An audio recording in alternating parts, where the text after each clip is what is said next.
Hey fam, welcome or welcome back. Tisha here, back for another recap of The Real Housewives of Potomac, Season 10, Episode 5, Sunshine and Sexed. I do not feel like Angel was ready to be on this show. It's to the point now where I'm feeling bad for her because it just seems like she's very uncomfortable with her post baby body, and that's completely understandable. But the place to navigate that isn't on television. And I say that because this filtered picture conversation is just lasting too long for me. I feel like the ladies were petty in bringing it up, but now I'm getting annoyed because it's being dragged out and it's turning into something that I don't originally think it was. I do think that Giselle was wrong for bringing it up the way that she did, but I don't think that she was body shaming her. So you guys let me know down below what you think about that. Do me a favor, hit the like button as we jump into this. I'm going to be off camera because right now my house is chaotic. Y'all, I've had to pack up a couple of rooms because of some things that have to be done in here. And it is driving me nuts because I am very much so a person who functions best when things are in its place. So I can't get my place back in order fast enough. So if I'm a little off, forgive me. And I'm also sorry for not being on camera. But do me a favor, hit the like button, hype me up if you can, and let's get into this. My feelings on this at this point is that it's clear that Ashley has no storyline. So, pot stirring and talking ish and making a mountain out of a molehill is all that she has. So, we pick up the episode back at the dinner table. We begin with Ashley announcing to Stacy that she heard that Stacy wanted to get to know Chris. If Stacy did, who cares? Chris is not married. At the time, Stacy was not married. So, whose business is it if this lady wanted to get this man? Why is that Ashley or anyone else's concern? Because as far as I'm concerned, it's no one's business, not even Monique's. So Stacy claims that she adores, I adore Chris Samuels.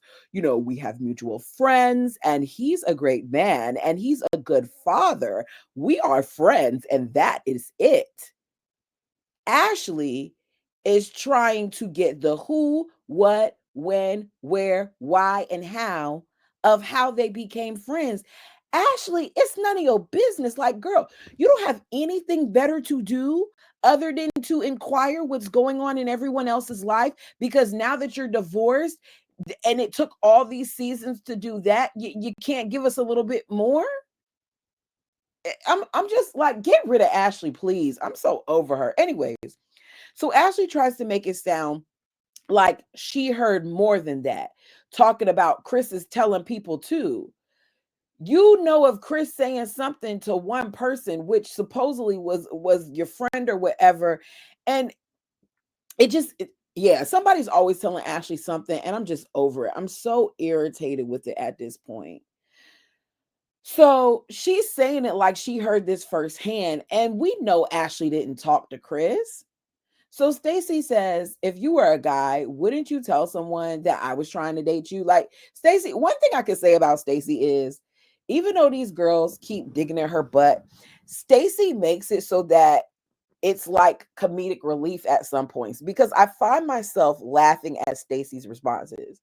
So Angel is hearing all of this, and the way she said it like Chris was a mentor, then she said it like at one point they were Alabama State or wherever, someplace was, I can't even remember what the place was. Somebody was trying to recruit the man. And um Chris happened to be at the place that was trying to recruit Bobby. So Bobby kind of became like a little bro to Chris. And she just feels like Chris isn't like that, you know? So Stacy says, look, I'm back with my husband. I'm not really concerned about Chris. She says that she's never met Monique. Maybe one day she will. We know you will because they're going to bring her on the show. I don't really want to see Monique up here. I don't. And the crazy thing is when the fight happened between Monique and Candace, I was kind of more so um feeling like Candace, you wanted that and she gave you what you wanted. But I, over the years, am just no longer a Monique fan. I feel like Monique talked all this mess about this show and how she would never be up here, like she was too good for the show. And now here she is, and she's coming back to be around the very people who spread lies about her son and his paternity, and who uh assisted in different ways in that big pile up between her and Candace. It was just too much. Anyways, so Stacy feels like they want her to be someone else so badly. And Angel says, oh, Stacy, I can relate to that.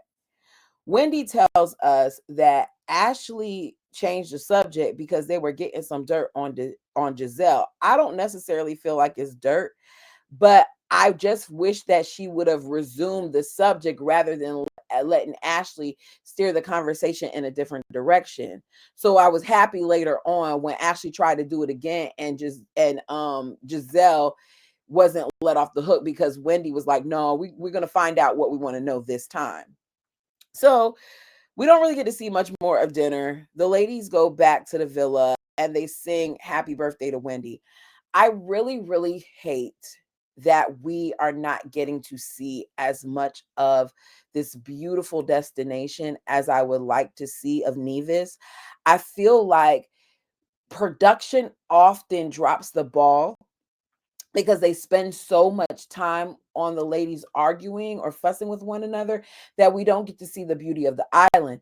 And if you want to show them fussing, that's fine. But can you give me shots of this beautiful destination while all that is going on?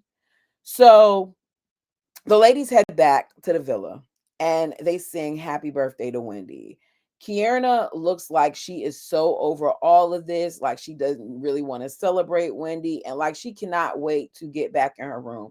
So she tells the ladies that she's supposedly so very tired and she is going to go back to the villa. To my surprise, Angel does not go with her.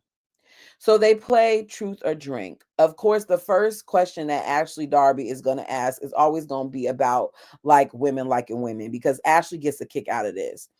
So she asks Wendy if she's ever been attracted sexually to a woman. And Wendy's like, yes, girl, was this stripper girl. And girl, she was beautiful. And she had these braces and her body this and her body that. And they're like, braces? Oh, you were attracted to her? She's like, yes, she was beautiful. Now, Tia then says she had a crush on this woman named Rachel Meadow, and they showed a picture of the lady, and she looks like Harry Potter to me. It wasn't what I was expecting. So Ashley then asks Jessie if she feels like Darius is wholeheartedly, like, is he done? Is he finished? Is he done with the cheating? Ashley, what kind of question is that? Jessie is marrying that man. So a part of her must actually feel like he's done with the cheating. I feel like it's foolish to ask a woman that question because, to be honest, even if he didn't cheat, there are unfortunately no guarantees when it comes to relationships and marriage on whether or not your person is going to be faithful to you. Do you hope that they are? Of course you do. You want it more than anything. But you really, unfortunately, don't know. You're putting your trust in someone that is human and may very well make mistakes. But it's so odd that Ashley, of all people, is the one who's questioning Jessie about this situation when we know the crap that Michael's pulled allegedly. So yeah, wrong person. So Jesse's like, yes, he did what he did in the past, but currently, no, I do not feel like he is, cheating on me. So Wendy then asks Angel if she could unalive anyone in the group, who would it be? And Angel doesn't waste any time to say Giselle. Now Giselle is like, I'm happy to see that she got a pulse, meaning she's happy that Angel is finally clocking into work. So she says, look, Giselle, I was nice to you and you called me a catfish. Angel, you are a beautiful woman. Beautiful. Let's be clear though, putting on weight from having a child did not alter your appearance as much as it did on the picture that we were shown. And I'm saying this as someone who is 100 pounds heavier than I was when I was in college. I'm saying this as someone who is 85 pounds heavier than I was when I was pregnant with my baby. I know that being pregnant alters things. It spreads your face, your nose gets wider, your feet sometimes get bigger, your hips spread, your breasts grow. There are a lot of things that happen to women, and that doesn't even talk about the hormonal things like women losing their hair and having, breakage and all these other things. Like, we're not even talking and acne and black neck, because Lord knows my neck was black. I was beautiful when I was pregnant, but I can't even remember what the name of what it's called. But when you talk about somebody having my neck was black to the point where I was scrubbing it like it was going to help anything, and it was not going to help anything because it was a symptom of my pregnancy. Just like some women, their stomach gets darker. It just happens, right? But we're not going to act like your picture wasn't filtered. And it's not that big of a deal because people filter their pictures all the time. If she would have just said, "Yeah, I filtered my picture," um, this would have been let go. But because you're denying it, they keep talking about it. Anyways, so she stands up for herself and says that she's not a catfish, and she's talking and saying things. And the other ladies are clapping and they love this and they're cheering her on and high-fiving her. And Wendy's like, Angel, come to the dark side, come to the dark side, which means to come sit by her. And she goes and she sits right next to Wendy.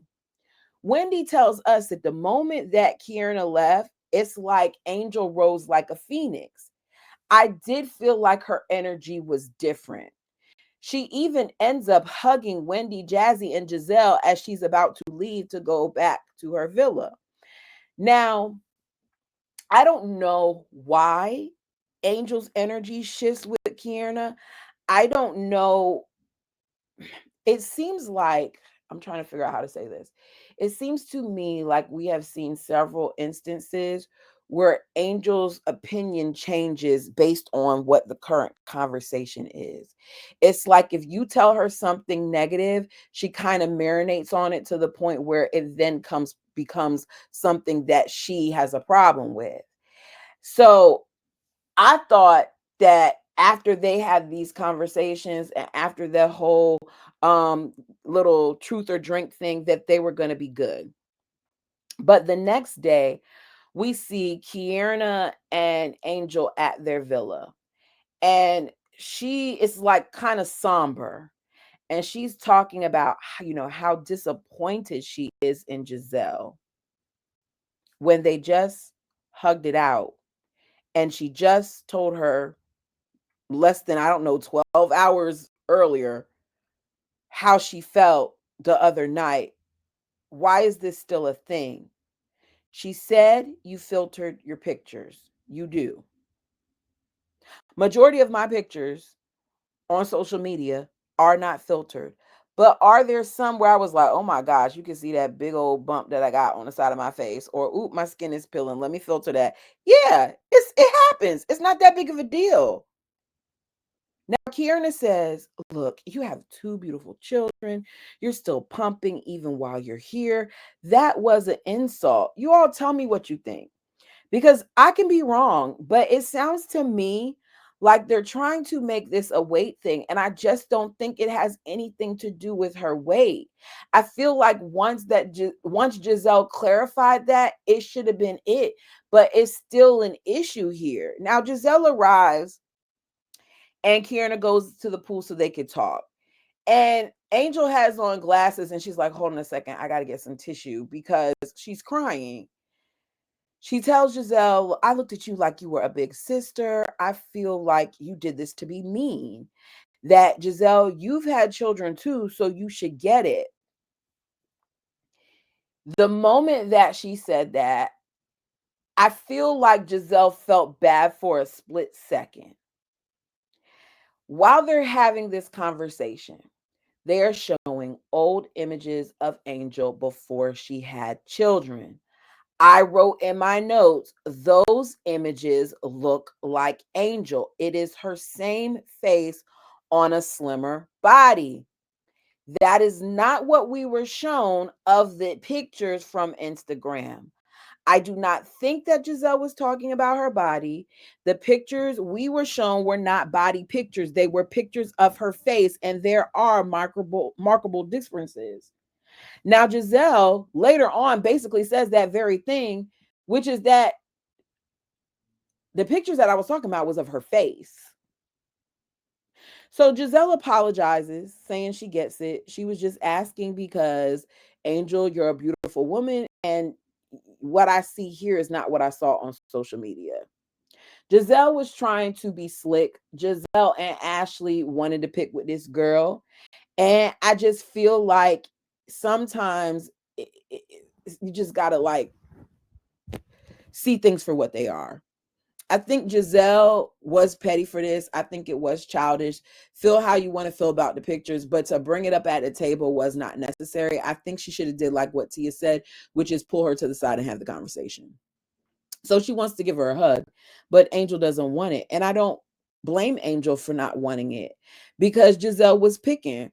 Her and Ashley sat in those golf carts talking crap about those pictures and how they were going to bring it up at the table, meaning you intended to mess with the girl. I just don't think that Giselle expected her to cry about it. Now, Angel tells us in confessional, because in confessional, Angel is also a different person, that as far as she's concerned, that the conversation is shallow, that her husband Bobby likes how she looks, and that's all that really matters, how she feels about herself, and that her husband likes it, and she actually has a husband.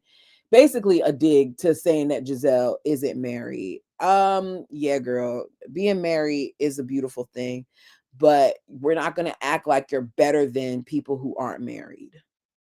So Giselle tells us exactly what I said, which it wasn't about her body, it was about her face. And at this point, she just wants to know what energy Angel's going to give her, because she thought they were okay the previous night, and now she's finding out they're not.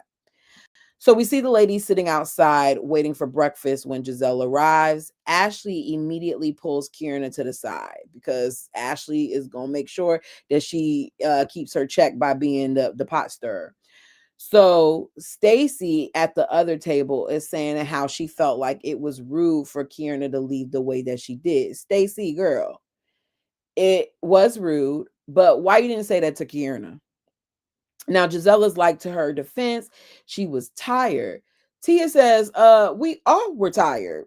That is also true. Wendy's like, at this point, all it is showing me, that she's not really a friend to me. And I basically feel like her slip is showing, basically, is what she's saying. I agree with Wendy. Wendy may speak the way that she speaks sometimes, but the switch up that Kiana has had with, I said Kierna has had with Wendy is wild, because there are ladies in this group who have done worse to her, and she seems not to have a problem with that. Now, Key is talking to Ashley, saying that making insensitive jokes is not a way to get to know each other. That's why she didn't stay for the after party, and that her and Wendy have a disconnect at this time. You didn't stay at the after party, Key, because you don't like Wendy. Because if it was really about the jokes, then you would have stayed there to continue to support your friend who was apparently in your mind being joked. Now, Angel arrives and sits with Kierna and Ashley, while Ashley is sitting there acting like she's so concerned, like she too didn't play a part in this and say some of the stuff that she said. It's just, yeah, it's like Wendy said, the women are very quick to have an issue with her. But when it comes to like Ashley and Giselle, it's different. So Angel says she appreciates the apology. She then says that, Bobby was ready to hop on a charter jet for me because he don't play about me.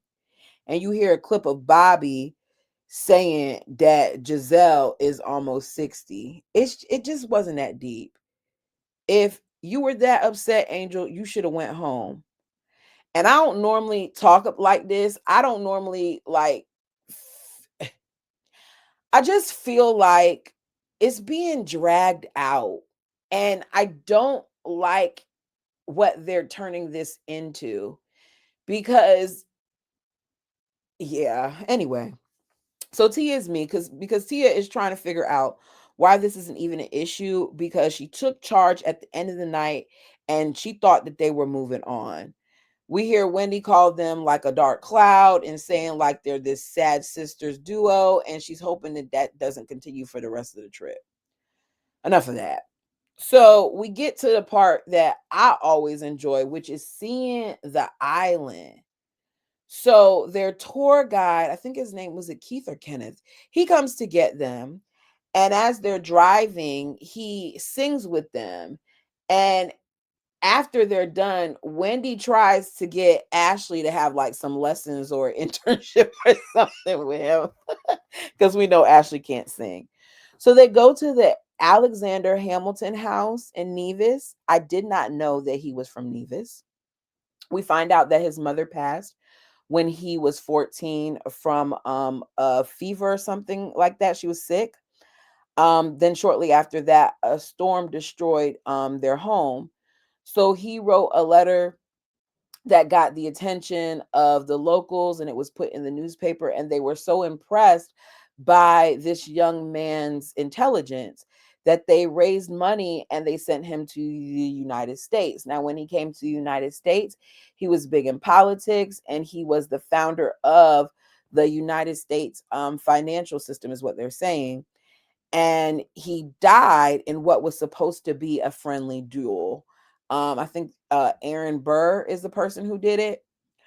So Wendy is chiming in saying, "Yeah, that's what happens. Like some people, you think you're friends, they'll do that to you. Your friends will do that to you, and you think you're good, and then they get you." And Key wants Wendy to like stop being passive aggressive and put her name on it. Like if you're gonna say it, say who you're referring to. I agree with Kierna. Wendy, you didn't need to make that comment. So we see the ladies are touring the home.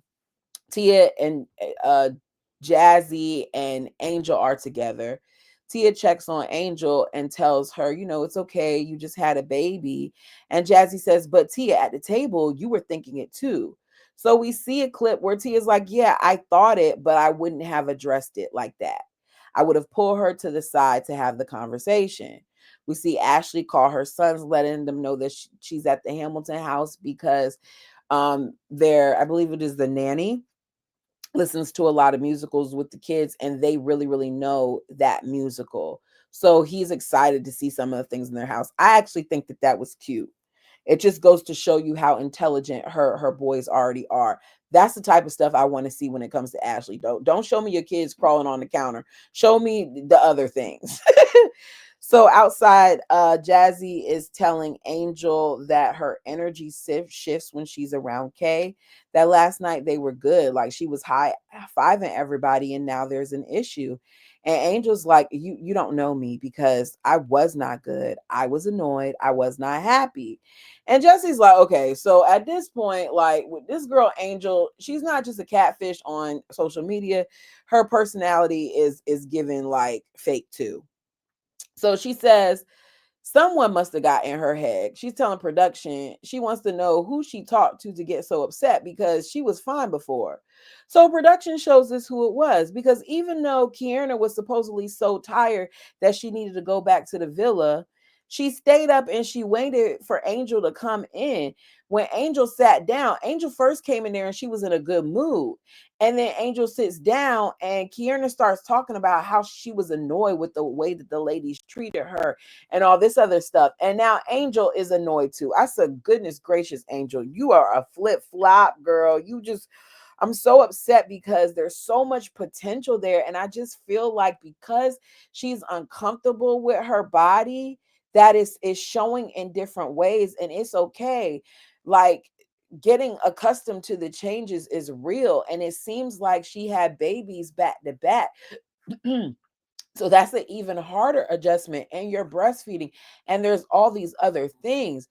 But TV is not the place where you need to deal with that, especially if you're not strong in who you are. And right now, I see her wavering. Anyways, so we leave there and we go to CGC, the Curly Girl Collective Villa. This is where Jazzy, Stacy, and Wendy are staying. All the ladies are over there and they're talking. Now, Ashley and Giselle say that they're from the PPP, the Pussy Pink Palace. I said, what?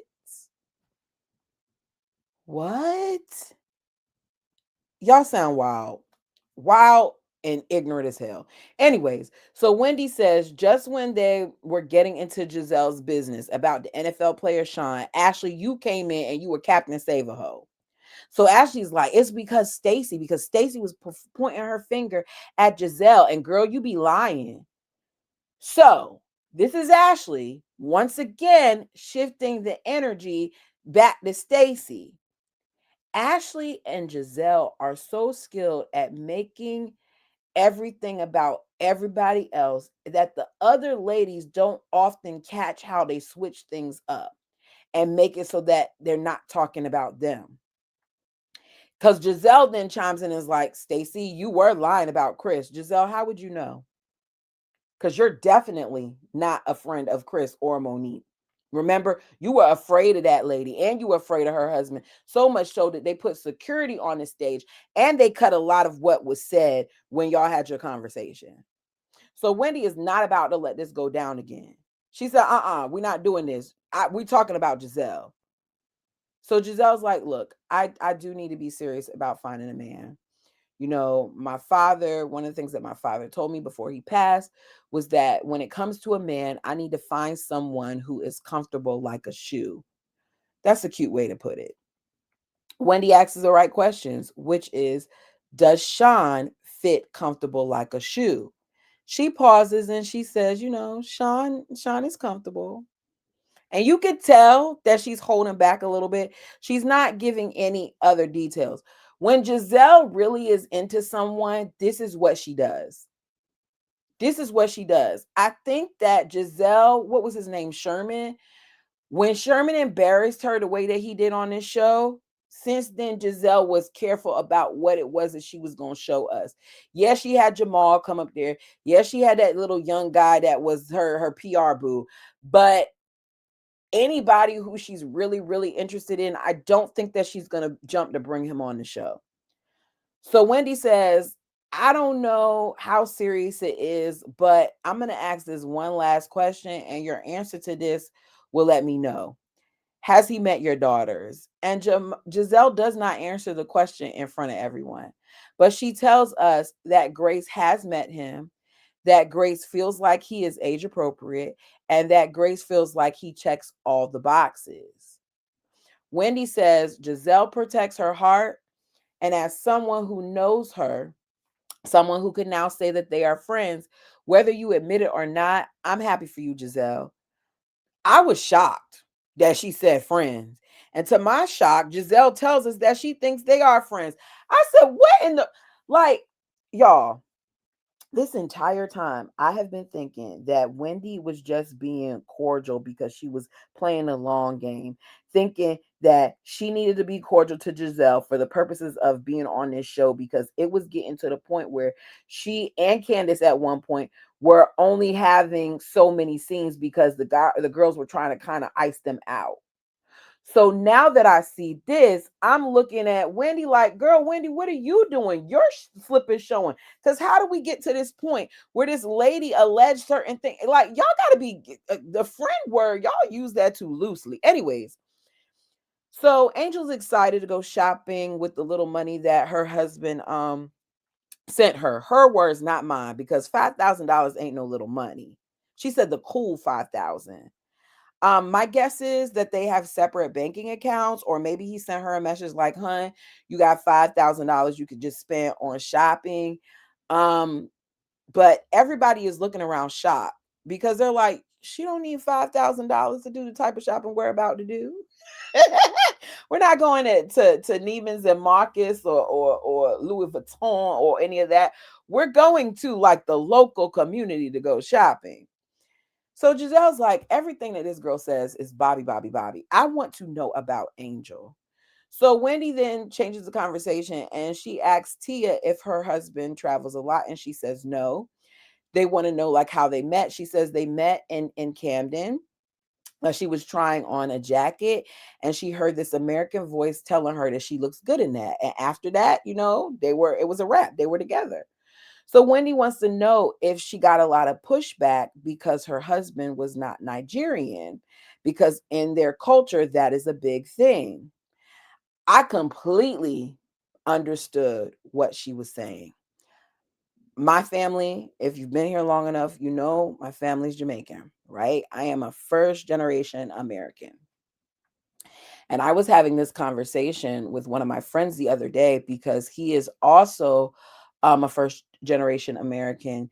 And there are a lot of things that he is struggling with, in the fact that he grew up the way that he did and he's now out there dating, and he's never dated an American girl before, and this is his first time dating an American girl, and there's so many things that they are struggling with relating to.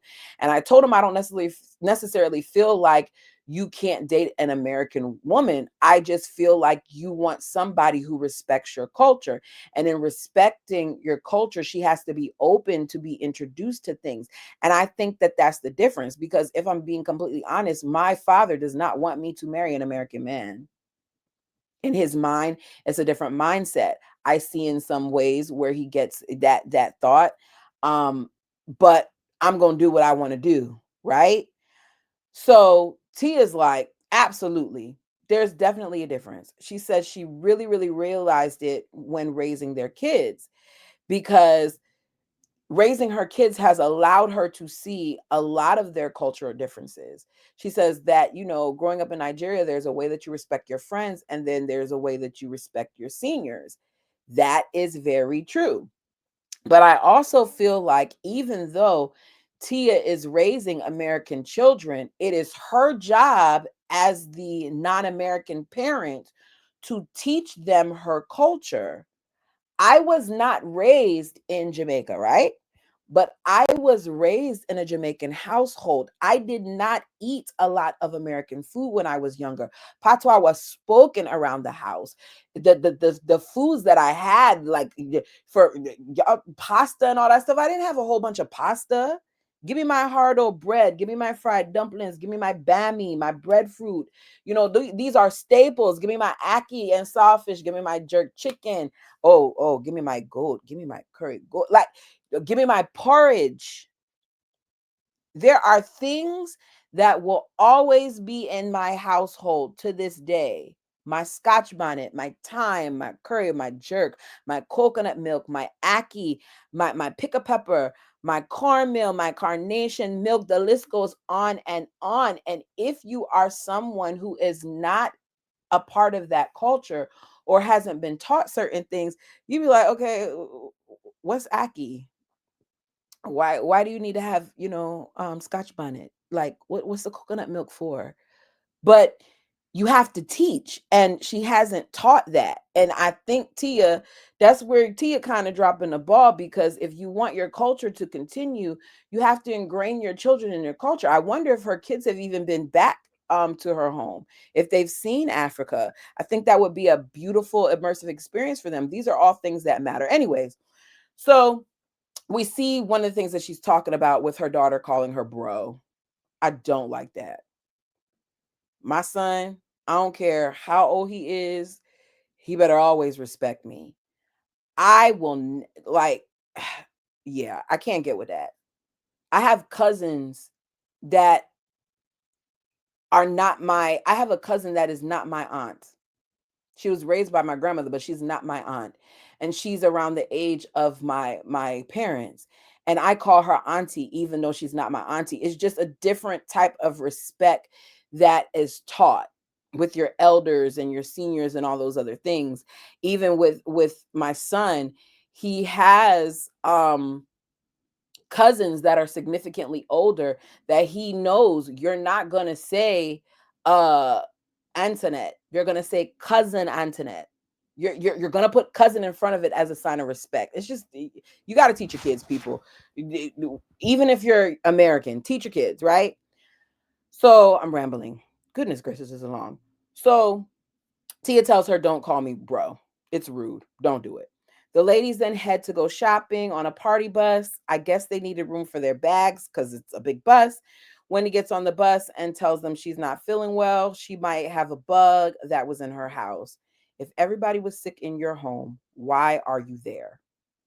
Because now you're going to pass around whatever sickness you had to the people on the plane, the people in like, this is how the pandemic happened, because people were being careless with their sickness. If you're sick like that, stay home. So they arrive at the artisan village, and is it, yeah, I think it's artisan village, and Kenny the guide is back. Wendy points out how Angel definitely don't need that $5,000 because she's looking at a t-shirt that's like $12 and change.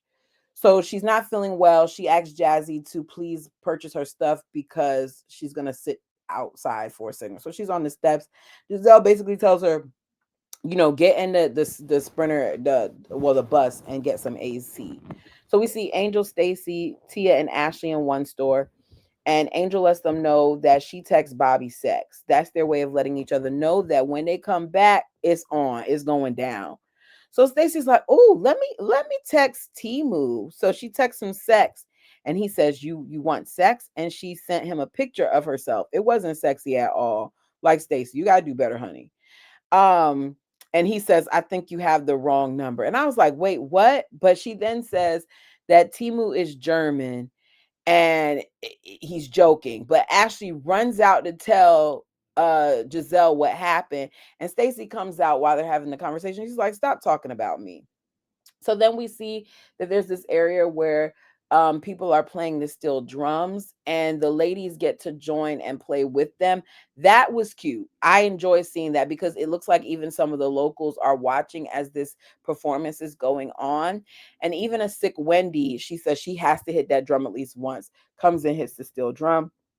Later that night, the ladies are getting ready to go out. Wendy is sick, tissues by her bedside. She's all dressed up with nowhere to go.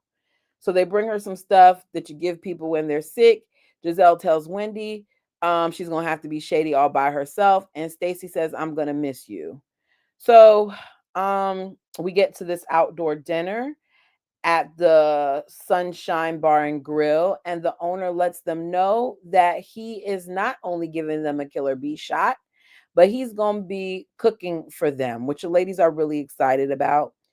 Angel's concerned if she's going to be on the menu again, and Giselle laughs and says the night is young.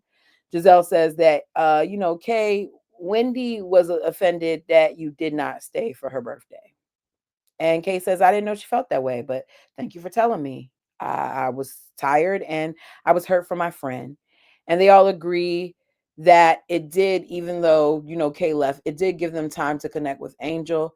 Jazzy then says she's confused because, Angel, you told me that you didn't have a good time. And now the other ladies are confused. So Angel's like, yeah, I slept on it, and when I woke up, I felt differently about it. But that's not what happened. What happened was Kierna and her were talking, and it got her upset all over again. So Jazzy says, "Okay, so you went to sleep and you woke up pissed."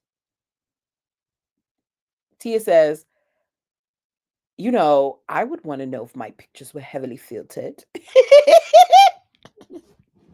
I don't know what accent I just tried to do. So Jazzy says, well, you filter your pictures a lot too. So um she's like, "Oh, I do? Okay. Well, thank you for that.